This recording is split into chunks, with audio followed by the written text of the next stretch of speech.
Hi guys, and welcome back to another exciting episode of Steve's Amateur Garage. Today we are working on my daily driver, the MGTF from 2002. We're going to do the job I've been waiting to do for the last what feels like a couple of months, and that is replace the back silencer box. As it's looking past its best, it's definitely got movement in the rubber mounts. And it rattles a bit as you take off from a junction. So we're going to jack the car up, give myself a bit more room, get underneath and have a good look. Let's get started.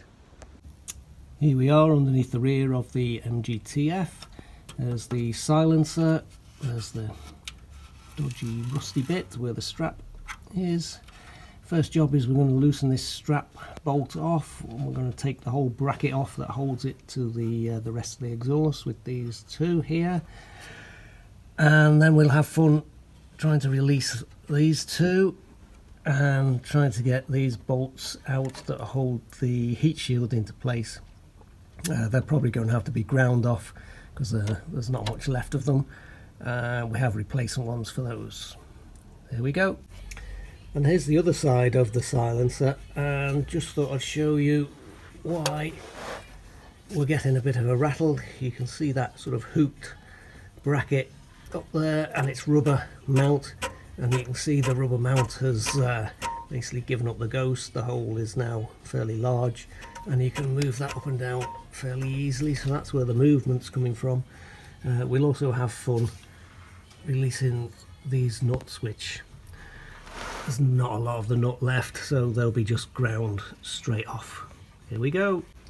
Just a little tip, I've changed plan. Instead of trying to grind these three off that hold the back box to the cat, they're really quite difficult to get at underneath the car.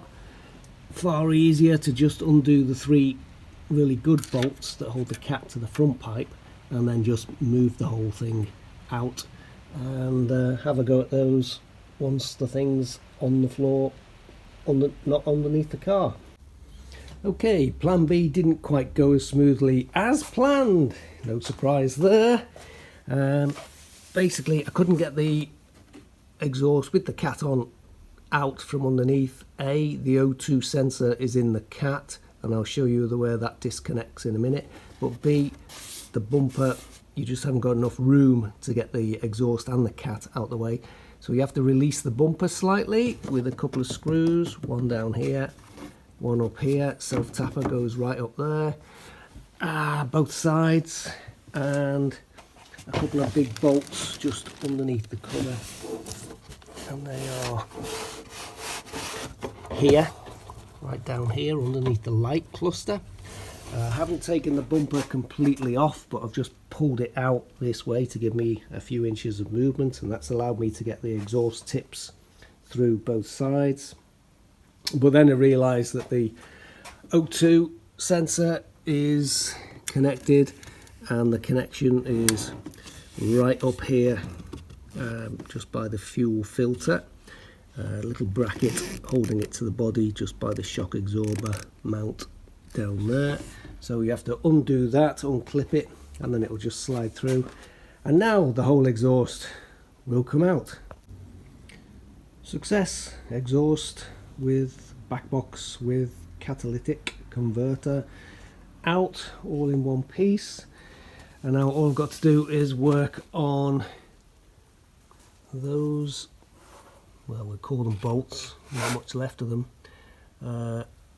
Now you can see where I've ground one away from underneath. The other two were more difficult to get at, but a lot easier now they're on the floor. So we'll spend an hour grinding those away. There's the cat off. Not sure this is the right way to go about it. Took a bit longer than I thought to get those bolts out of there. But once you ground the nut end off, you can give this a good whittle, and it just comes off the remaining bit of the bolt quite easily. On to the next stage. Underneath and looking up at the heat shield, you can see the two heads of the bolts that hold it in place, both end. there's not much left of the head, so I'm going to clean them up and give them a grind, just see if I can get a socket onto them and see if we can get them undone. Okay, here we are. As you can see, I ground this nut off because the head basically gone, couldn't get anything on it, and just give it a good pull. This bracket is going to be replaced together with this rubber mount. I've drilled a couple of holes. Unfortunately the heat shield gave up the ghost there a bit, but it's not too much of a problem. It's held in by this nut here. Drilled a couple of 10mm holes through the heat shield, and that way you can get a 10mm socket directly onto the head and get a small bar straight through the hole, so you're absolutely right in line with it. We can leave this fixed in place because we're only going to grind that off if we try and get it out. Had to touch them both with the blowtorch because they were reluctant. They've been in there 20 years and didn't want to let go. A little bit of heat, socket directly onto them, good little twist, and they're coming out. And there we are. There's the old bracket and rubber bush. You can see the hole is completely extended.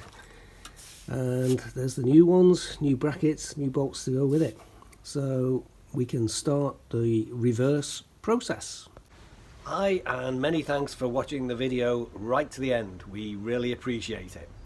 Hope it's been helpful to you, and if it has, and you're following this journey of chasing down this annoying rattle scraping sound, which we haven't quite got to the bottom of yet, but watch out for the next video where we really get stuck into the engine mounts, and hopefully we're on the right track of solving this mystery. Hope you've enjoyed the video. If you have, please like, subscribe, and hit the notification bell because we've got many more exciting videos coming soon, both on the MG, the campervan, and the Ferrari. You all take care. I'll see you in the next one. Bye for now.